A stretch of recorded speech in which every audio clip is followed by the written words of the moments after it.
Hi everyone, hope you're doing well, and I hope this evening or morning, wherever you, evening, afternoon, whenever you are watching this, I hope it is a good time for you to receive a humble video offering of mine related to a subject that a good friend of mine requested.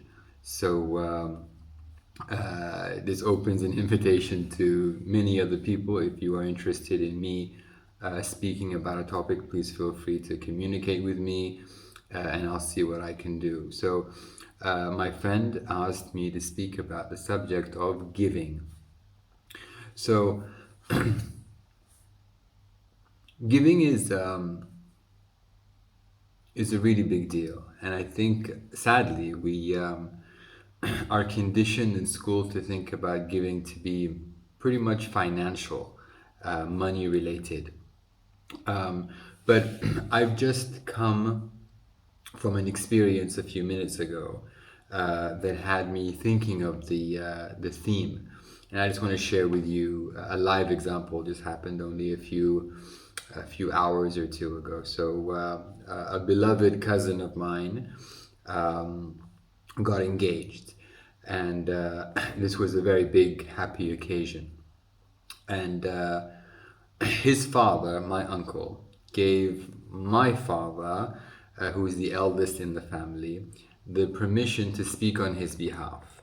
So maybe I should explain a little bit of the cultural backdrop for some of the listeners here. So typically, traditionally speaking, in my tribe and my region, when a person wants to marry into a family, he and his whole tribe or family go to the bride's house, and they officially and formally ask for the daughter's hand in marriage. So it's like a really big thing, and they do it in a community.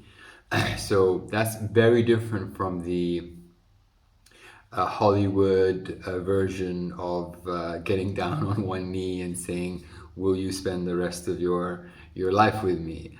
And not that that's wrong or the other way is better. It's just different. So this was a collective community, a collective community asking of a lady's hand. So the first giving that I really saw that really caught my attention today was how my uncle gave his eldest brother the permission to speak on his behalf. And this is a big thing because there's going to be a lot of tribes there, a lot of families in the room that are key members of the community and the society. And for my father to speak is basically him saying, you lead the whole communication as the main representative of the tribe. Even though it was his moment, in the sense that it was his son, his eldest son as well. And that's a big deal in our culture. The eldest son carries a significance. So that really stood out. How my uncle, or any person in that situation, gave a position that possibly all his life he was waiting for. That moment where you take your eldest son and help him get married. And for him to give that to somebody else, I think is a beautiful example of giving. And as the evening went on, we arrived at the house of the bride's family, the bride-to-be's family, and we all gathered there. There's quite a lot of people there, and it was a very special moment in many ways. And my father started a very formal, well-rehearsed and planned and trained for a speech, where he was very formal in what he was speaking about, the the importance of marriage, the importance of a man and a woman coming together for the betterment of the community. It was a very, very eloquent speech. Now, my father's done this many times before.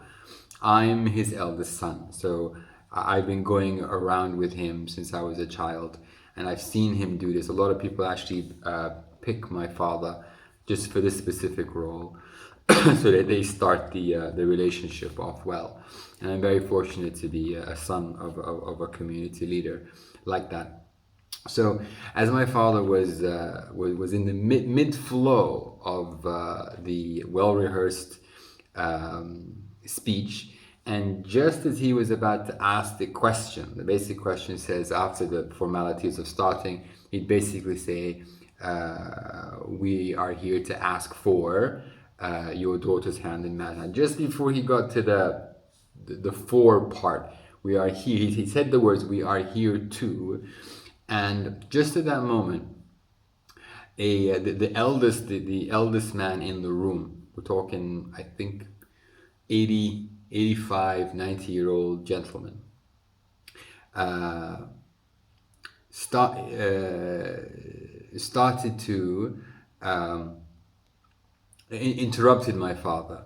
And so my father was about to ask that the big question, and this elderly gentleman interrupted him, and he was reciting poetry, and I was very impressed with his memory. He was reciting very, very beautiful words. It was a long poem as well. And at that moment of time, my father gave this gentleman, this elderly gentleman, the floor. He gave him the opportunity to give what he had to offer. He didn't stop him, he just went with the flow. And the gentleman recited some wonderful classical Arabic poetry. And when he finished, my father continued with the request, and it was a little bit of an awkward situation because everybody was laughing, in the sense that the old man was giving his permission, although he's not the father-in-law, but he was also representing the father-in-law. I know that sounds very complicated for many non-Arabs, but the giving of honor for somebody to represent you in an engagement is a big deal. And I think it's not an Arab thing. I think it's any tribal thing.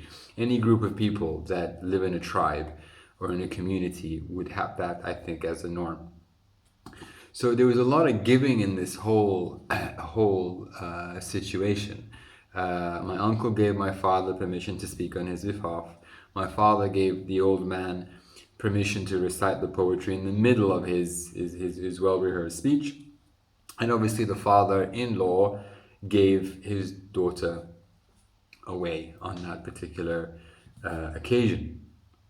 And it got me thinking how ultimately the most giving of givings, let's just say that, the most giving form of giving is almost always never financial. Now, I'm not saying philanthropy and charity, financial charity is not the way to go. It's very, very important. But I think when you give something that is yours, something that is a part of your soul, something that is your right, something that somebody is giving you permission to own or to represent. When you give something like that, I think that is a higher form of giving. I'm going to try and elaborate on that. So you've got time. I've seen people be generous with their time.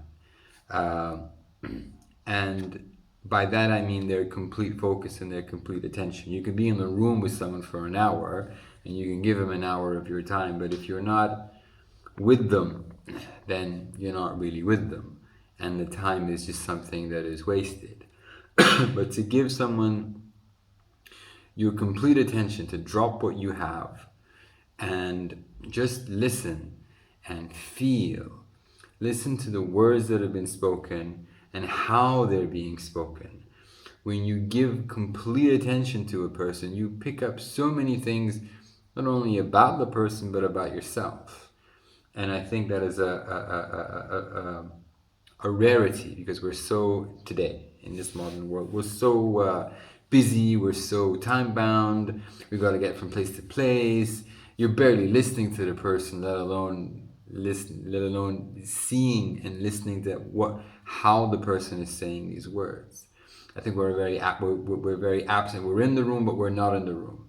We're in the room, we're listening on the surface level of the situation to the person, but our mind is somewhere else. And that's not giving. It has the appearance of giving, but it's not giving to a higher level. Something as simple as a smile. To give from your soul a smile,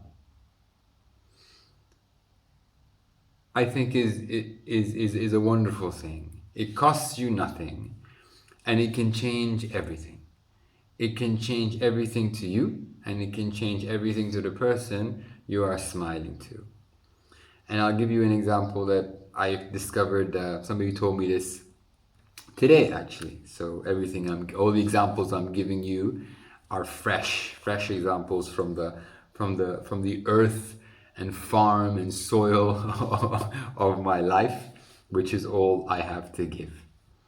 So I was told a story of a person and his wife who were in the marketplace, and they were walking about, and a shopkeeper saw this couple walk by, and he got up and went behind this particular couple and said, "Excuse me," to the gentleman.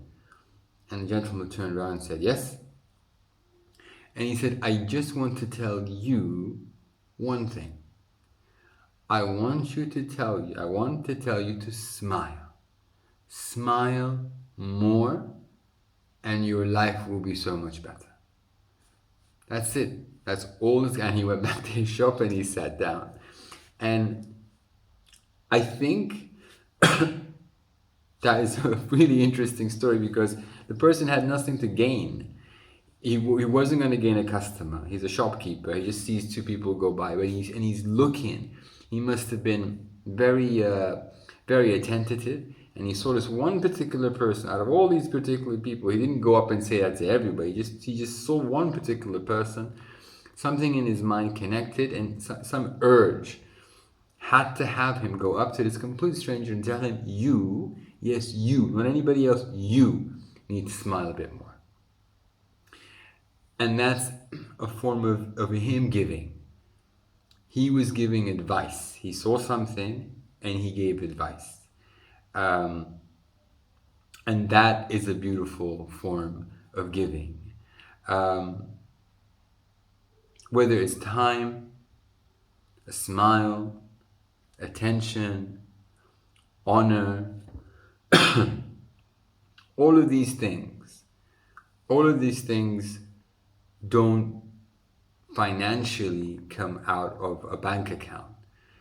And I think we would all be far more richer, far more wealthy if we gave these things. So that's a little spin off for me for giving. I hope you give it your time and your attention. I hope you give what you have to give to those that need it, because I think we live in a time where people genuinely do need a lot of help. And if you've been lucky enough to be given things, I think it is your duty to give back. And that's it for me.